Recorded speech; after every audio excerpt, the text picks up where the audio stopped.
আমাদেরকে যে কোনো মূল্যে আমাদেরকে এই দেশের শান্তি শৃঙ্খলা রক্ষা করতে হবে। যে কোনো উস্কানির মুখে আমাদেরকে ধীর শান্ত থাকতে হবে। প্রিয় ভাই বোনেরা, আমরা দেশের শান্তি চাই, আমরা দেশের শান্তি চাই, আমরা দেশের শান্তি চাই। প্রিয় ভাই বোনেরা, মার্টিন লুথার কিং নাম শুনেছেন না আপনারা? নাম শুনেছেন তো আপনারা?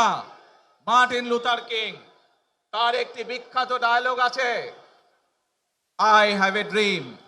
আজ এই বাংলাদেশের মাটিতে দাঁড়িয়ে আপনাদের সকলের সামনে আমি বলতে চাই, বাংলাদেশ জাতীয়তাবাদী দলের একজন সদস্য হিসাবে আপনাদের সামনে আমি বলতে চাই, I have a plan for the people of my country, for my country.